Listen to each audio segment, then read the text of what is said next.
Ameni vadikani, ameni kumatimana kwaTekristu uko.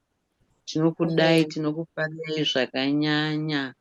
Tadzoka zvemuswe Thursday kuzotaura kunaka kwaMwari nokugona kwavo. Regai tingonamata tisati tatanga. Tinokutendai Mwari wamasimba ose manedeka zuva ano. Tinokuvongai Mwari wamasimba ose muridzi wevanhu. Tinokunamatai nokuti makanaka. Mazvita baba vangu, mazvita changamire. Patiataura shoko renyu, riwanewa rinobata nokudzidzisa nokuranga. Tinokutendai nokuti munogona muzita raJesu. Amen. Toda Amen. kutaura shoko raMwari zvishoma. Ndine zvishoma shoma zvangu. Tichingobatsirana nokukurudzirana nokungoita zvakanaka. Tichaverenga Yes. shoko raMwari rinowanikwa kuna I think ndakambotaura, I don't know. Rinowanikwa kuna Hosea chapter 8 verse 7. Rinongoti izvoni, hanzi nokuti unodyara mhepo uchakohwa chamupupuri. Tikazoverenga futi shoko raMwari tinowana futi kuna Psalms chapter 126 verse 5. Inongotaura zvimwe chete izvo zvekudi zvekungodyara. Asi apa pakangondiitirawo zvisina kunakawo kuti izvoni kana ukadyara mhepo, handifungi kuti inodyarika here amene, ukadyara mhepo uchakohwa chamupupuri. Ukadyara mhepo, zvinhu zvacho zvikutotaridza kuti ukadyara mhepo yachonaka unotozokohwa zvakawanda manje. Chamupupuri zvinenge zvakatowanda because inenge yakawanda, ine mhepo, ine matombo, ine chiya, mheno zvakangozara nehembe inotodzisimudza nokuti zvinenge zvati wandei. Saka ukadyara zvinhu zvakaipa zvishoma shoma unotozokohwa zvakawanda. Mukazozvitarisa kune vanhu, hakuna munhu akangoenda kujaira asina kana kuti aingoba akatanga kuba neshuga, chingwa, nyama, dzikana atopinda mumari, dzikana atozopinda atozouraya vanhu nenyaya dzekuba. Saka ni izvoni kungotanga nezvishoma unotozokohwa zvakawandisa. Aingotanga achingobamba mamai vake imomo, dzikana atokunze, dzikana atozowo mujeri nenyaya dzokungoita zvishoma shoma. Saka Mwari vangotiyeudza kuti zvaunodyara ndozvaunozokohwa. Ukangodyarawo mhepo uchangokohwawo chamupupuri. Ukangodyarawo makuhwa unongozongomakohwawo. Ukangodyarawo utsinye, mukatarisa Jesu pavakataura zvikanzi inini ndinoti anovenga muurayi. Zvinotongotanga nezvishoma zvidiki diki zvozouya zvazvihombe hombe. Saka Mwari vekudenga ngavatiwanire nyasha tese tese. Ziva kuti zvauri kudyara izvozvo ndozvaunokohwa. Ndo murayiro wekumunhu hanzi hauchinji. Ende Mwari vacho havatombochinji. Ukangodyara rufaro unongozvikohwawo. Ukangodyara zvakaipa unongozvikohwawo. Ukangodyara utsinye unongohukohwawo. Ukangodyara zvakangonaka, ukatarisa shoko raMwari zvakanaka, Mwari vachitaura Kaini paangauraya mumwe wake, zvikanzi ko ukaita zvakanaka hungafariwo here? Vaingoedza kumudza kuti ukadyara zvakanaka hungafariwo here? Saka ndizvozvo zvaringotaura papapa kuti ukangodyara zvakaipa unongotongozvikohwa. Hakuna zvakadaro zvokuti kana wadyara chibawe wakukohwa pamwe unenge wakuda maavho. Nguva yekuti vamwe vakudya maavho iwakumada iwakadyara chibawe. Hakuna zvakadaro. Zvaunodyara ndozvaunokohwa. Ukangodyara utsinye, bengo, godo, jelasi, zvese unongozvikohwa. Manje apa Mwari vakuedza kuti hanzi inenge yacho times 10 ndofunga. Bhozi vakati mhepo handimoziva mafambiro ainoita, ine zvingozungusa miti zvishoma. But apa vakuti chamupupuri manje. Chamupupuri chinogona kutosumudza munhu chaiko. Saka zvireva kuti ukangodyara zvakaipa unozokohwa zvawanda, double times. Saka Mwari vekudenga ngavatiwanire nyasha. Tizive zvokudyara, tizive zvokuita. Kuna Samsung vakutoti izvoni, anodyara nemisodzi achakohwa nemufaro. Saka Mwari vekudenga ngavatigonere, tizive zvokudyara, tizive zvokuita, tirege kuita utsinye, tirege kuita godo, tirege kuita jelasi. Nguva imwe munhu kana yakwana ngaingokwana, yako ichasvikawo. Mwari vekudenga vachiringotiitira zvakanaka muzita raJesu. Amen. Amen. Very powerful zvechokwadi kuti ukadyara unokohwa zviro kwazvo. Sadai Mwari vakangotibatsira kudyara the right things kuti tigokohwawo zvinhu zvakanaka. So I just want to just add a little bit ipapo nekungoti tichaverengesa kuna Hebrews 12 verse 1 to 2 rinoti iro, wherefore, seeing we are also compassed about with so great a cloud of witnesses, let us lay aside every weight and the sin which doth so easily beset us, and let us run with patience the race that is set before us, looking unto Jesus, the author and finisher of our faith, who for the joy that was set before him endured the cross, despising the shame, and is set down at the right hand of the throne of God. So rinongotaura nezvekuti scripture inotaura sorapa ndisina bhaibheri reshona zvino zvatakakomberedzwa negore rechapupu. Ngatisiyei zvakaipa timhanya our race takatarisa kuna Jesu muvambi nomukwanisi wokutenda kwedu. So tikangotarisa ipapo, as we are just coming close to the end of the year, kungoti Mwari dai vakangotibatsira kuti tipedze gore redu zvakanaka, tichidyara zvakanaka, because bhaibheri rinowanzodaro kuti hanzi it's the end that matters, it's not the beginning, but magumo ndo akanyanyokosha. Kuti pakupedzisira panguva yatave iyoyo Mwari vangotibatsira kuti tidyare zvinhu zvakanaka, titarire kuna Mwari, titi Mwari wee, pandiri ipapa izvozvi tanga ineni.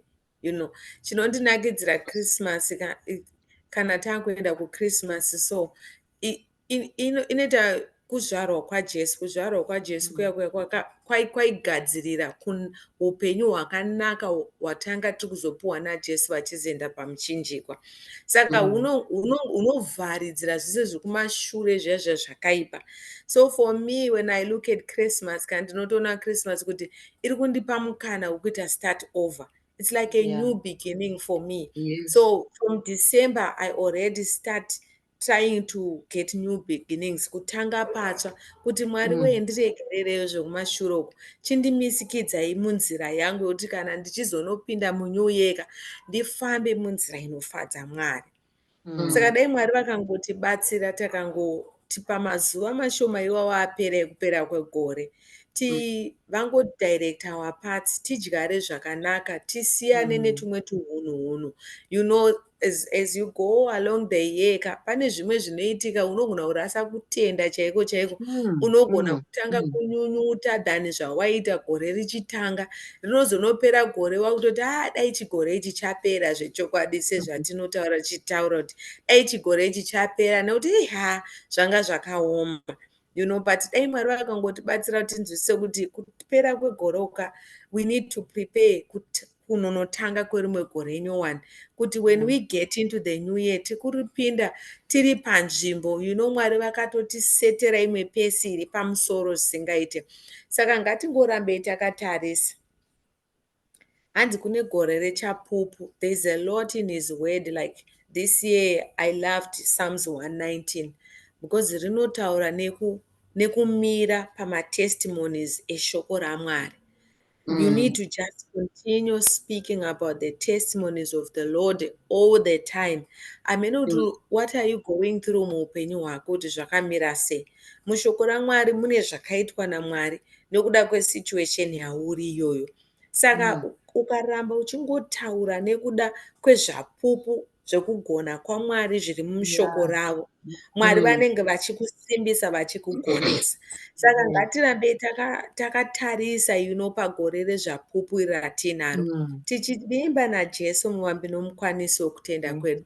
Saka dai Mwari vakangotibatsira that we tisava side tracked kuti zvakamira sei, but tizive kuti kune gore rechapupu rakatikomberedza, ende tina Jesu muvambi nomukwanisi wokutenda kwedu, vatigonese tipedze gore redu tigopinda into the new year tiri in a different pace, in a different mentality, in a different hope, tine ma-different expectations ekuziva kuti tine muvambi nomukwanisi wokutenda kwedu.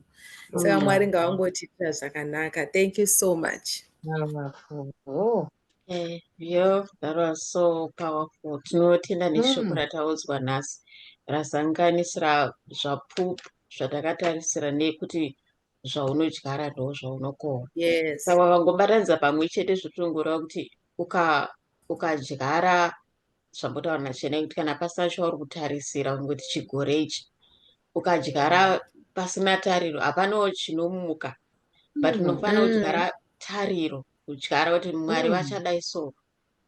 Yes. Uine nefaith ndo panoshanda faith yacho kuti nyenge usingazvioni kana zvawanga uchitarisira sezvataura naChenai izvozvo, dyara like enforce kutenda ikoko mumwoyo mako kuti Mwari zvawakapromisa kana ndisina kuzviona apa ari kupera December, something is coming chete gore rinouya. Yes. Hazvisi kuzoita kuti ndishaye nekuti ndiri muna Mwari, ndiri mwana wavo. Saka vadikani zvatinodyara ndo zvatinokohwa. Saka ngatipupurei mabasa aMwari, tirambe tichingopupura, tisapere tariro sekuzvataurwa nevadikani vedu. Saka tinokutendai nenguva ino yamateerera. Tinotenda neshoko riri so powerful rashewa nasi Chipo naChenai. Saka tinotarisira kuonai zvakare maybe gore rinouya kana kuti pakati apa tinee tichingoona. But kana tisina kukuonai kana kuti musina kuzotinzwa, muve neChristmas yakanaka. Kana tisina kuzonzwanana paChristmas paNew Year, muve negore rakanaka. Tinokushuvirai zvakanaka. Tinokushuvirai mhinduro yeminamato yese yamamunayo. Kuti vanga vachinamatira kurapwa varapwe, vanga vachinamatira kuwana vawane. Zvese zvamanotarisira kuna Mwari tinozvishuvira zvakanaka pamusoro penyu. Saka Mwari vakuitirei zvakanaka, ndichavhara nemunamato. Baba, tinokutendai neshoko renyu rinotyisa, rine simba, raitichitaura Mwari kuti izvo zvaunodyara ndo zvaunokohwa. Tibatsireiwo Mwari, nevakatarisa vose vachazoona. Tibatsirei kudyara zvinhu zvakanaka muupenyu hwedu, kuti tigozokohwawo zvinhu zvakanaka. Tibatsirei kudyara zvinhu zvinokohweka, zvinobatika, kuti tigozokohwa izvozvo zvinobatika Mwari. Tibatsireiwo Mwari kuva netariro muupenyu hwedu, negore zvapupu rataurwa rakatikomberedza naChenai.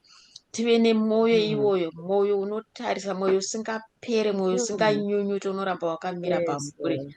Batsireiwo Mwari vapererwa netariro kupera kwegore rineri, kuti kunyange vakashaya gore rineri, hazvirevi kuti gore rinouya makatovhara masuo. Makavagadzirira zvinhu zvinotyisa. Dzimwe nguva pamwe zvinotori mangwana, dzimwe nguva kupera kwemwedzi unoyu. Risati ratopera gore, pamwe mune mamiracles, mune masurprises evanhu venyu Baba. Saka tinonyengeterera tariro kuvanhu venyu, nesuwo zvese tinonyengeterera tariro nekwatiri, kuti mutibatsire, mutigonese. Tinonyengeterera vese vachafamba gore rino Mwari, vari kuzoona vhidhiyo inei, kuti kana vachafamba kuenda kumamisha yavo kana kumaholiday, vachengetwe. Tinoreva ropa raJesu pamusoro pavo. Tinovakomberedza neropa raJesu kuti vachengetwe Mwari, vachengetwe kubva munjodzi, vachengetwe kubva mukurwara. Asi notaura upenyu Mwari, shoko renyu rinotaura kuti the blood of Jesus speaks life. We declare that life over your people manheru ano, over paupenyu hwedu Mwari tese, nezita raJesu manheru ano, kuti tikomberedzewo nemweya wenyu, tikomberedzewo nesimba renyu. Shoko renyu kuti the angel of the Lord encampeth round about those who love him. Let your angels encampeth round about your people, Father. Pavanenge vachifamba kukwira nekudzika, pavanenge vachifamba kuonana hama neshamwari, dururaiwo mufaro mukati memwoyo yavo pavachaonana nehama dzavo, patichasangana neshamwari. Tive nemufaro pamwe chete. Mazviita Baba, tinokutendai negore ramakatigadzirira rinouya, nemuzita ramambo Jesu. Amen. Amen. Tinokutendai vadikani, muve nenguva yakanaka, munakidzwe, museke, mufare. Tinozokuonai zvakare. Bye bye.